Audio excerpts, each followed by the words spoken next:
Hello friends, how are you. So friends, आज मैं लेकर आया हूँ अनदर एडमिशन रिलेटेड वीडियो। और मैं आपसे इस वीडियो में डिस्कस करने वाला हूँ for the scope and the future perspective of the paramedical courses of the after 10th and 12th।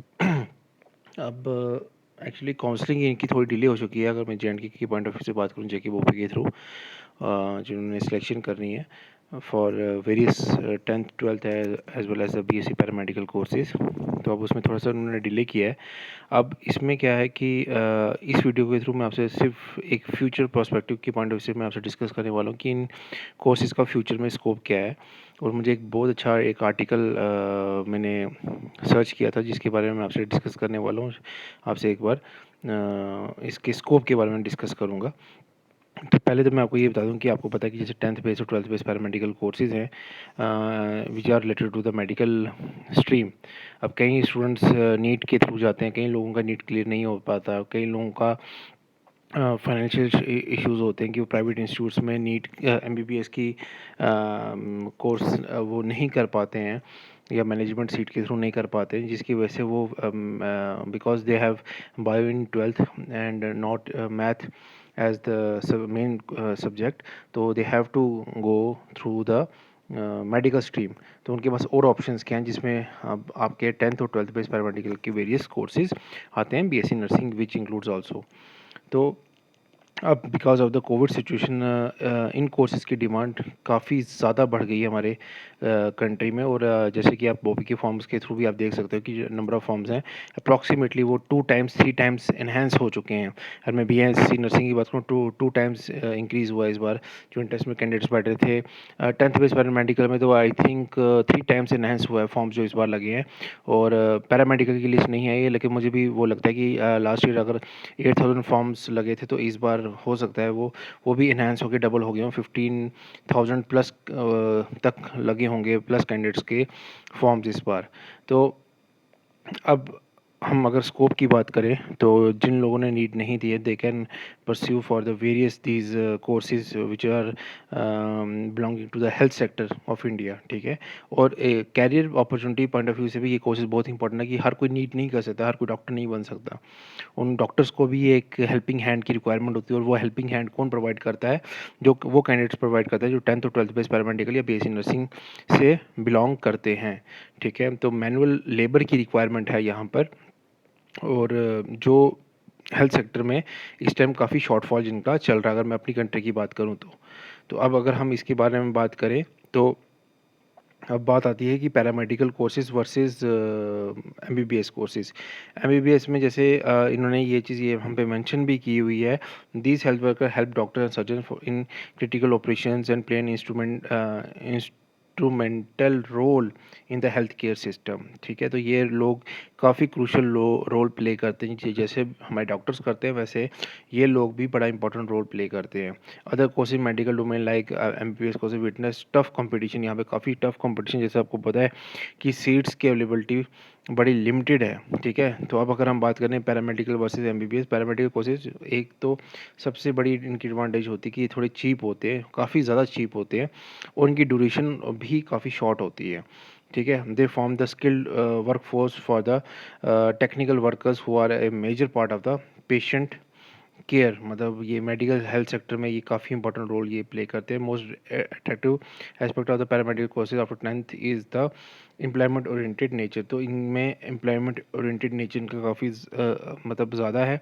और मैं आपको ये चीज़ बता दूं कि आने वाले टाइम पे जैसे जैसे हमारे प्राइवेट सेक्टर्स बूम में आ रहे हैं और हमारी स्टेट में भी अब बाहर की जो प्राइवेट सेक्टर्स हैं वो अब आना स्टार्ट हो, तो आगे चल के यहाँ पर भी काफ़ी सारे हॉस्पिटल जैसे एम्स ओपन होने वाला है। उसके बाद प्राइवेट सेक्टर्स भी हमारे इधर आएंगे जिसमें इन लोगों की रिक्वायरमेंट पड़ने वाली है। तो अगर हम बात करें तो जैसे इसमें डिप्लोमा कोर्सेज होते हैं, सर्टिफिकेशन कोर्सेज होते हैं, बैचलर डिग्री कोर्सेज इसमें प्रोवाइड किए जाते हैं, ठीक है। उसके बाद एवरेज फीस स्ट्रक्चर जो ऑल ओवर इंडिया के जैसे हम बात करें तो 50,000 के नियर अबाउट इसका रहता है पर ईयर का। और सर्टिफिकेशन कोर्स जो अगर 2 ईयर का होगा तो वो 35,000 से 40,000 के बीच में रहता है। और बैचलर डिग्री जो होती है वो 60,000 से, बीएससी नर्सिंग होगी 60,000 के नियर अबाउट ये रहती है। और एलिजिबिलिटी क्राइटेरिया तो आप लोगों को जैसे कि पता ही है कि क्लास 10th और 12th बेसिस पे ये होता है। जैसे आपका बीएससी नर्सिंग की अगर मैं बात करूं तो वो 12th बेसिस पे रहेगा, और पैरामेडिकल कोर्सेज़ की बात करूं तो वो 10th और 12th बेसिस पे रहते हैं, वो सॉरी 10th बेसिस पे रहते हैं। हमारा तो जैसे बोपी उसका तो एंट्रेंस कंडक्ट अभी पास्ट कुछ ईयर से तो नहीं कर रहा, लेकिन बीएससी नर्सिंग का वो कंडक्ट कर रहा है। और 12th में कॉम्बिनेशन ऑफ जो सब्जेक्ट्स वो मतलब कंसिडर करते हैं, that is the chemistry, physics and the biology. तो ये 3 सब्जेक्ट्स आपके रहेंगे, तो आप इन कोर्सेज में जा सकते हो। List of the paramedical courses 10th and 12th के बाद जो आप कर सकते हो, जैसे aspirant have the low inclination towards the certification courses as compare to the other due to the low job security that it provides.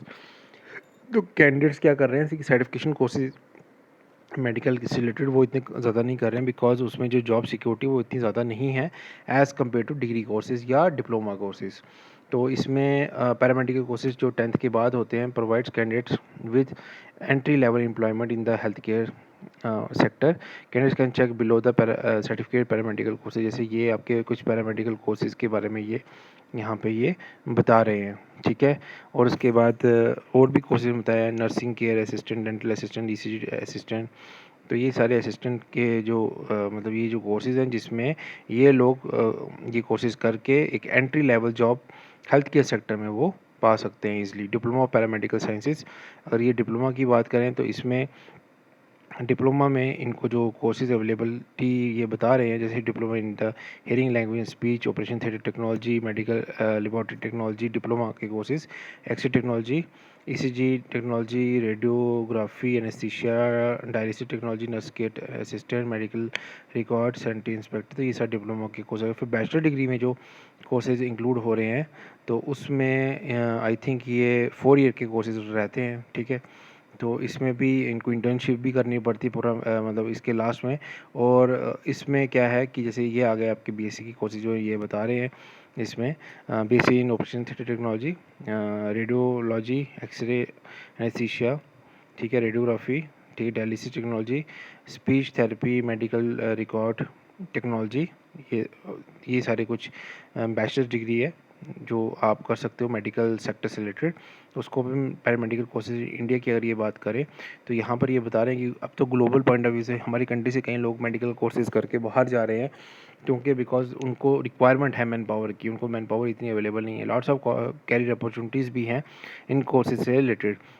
और salary structure की अगर हम बात करें कि जो सैलरी अवेलेबिलिटी हो सकती है, और इसमें क्या है कि फास्टेस्ट ग्रोइंग सेक्टर है ये हेल्थ केयर सेक्टर। तो आपको पता है कि फास्टेस्ट ग्रोइंग सेक्टर है। अभी इंडिया की भी अगर मैं बात कर लूँ तो यहाँ पर जो जैसे जो सैलरी है ये इसके इस आर्टिकल के अकॉर्डिंगली स्टार्टिंग में थोड़ी कम रहती है, लेकिन वो इंक्रीज़ हो सकती है अप टू जैसे 50,000 तक रह सकती है।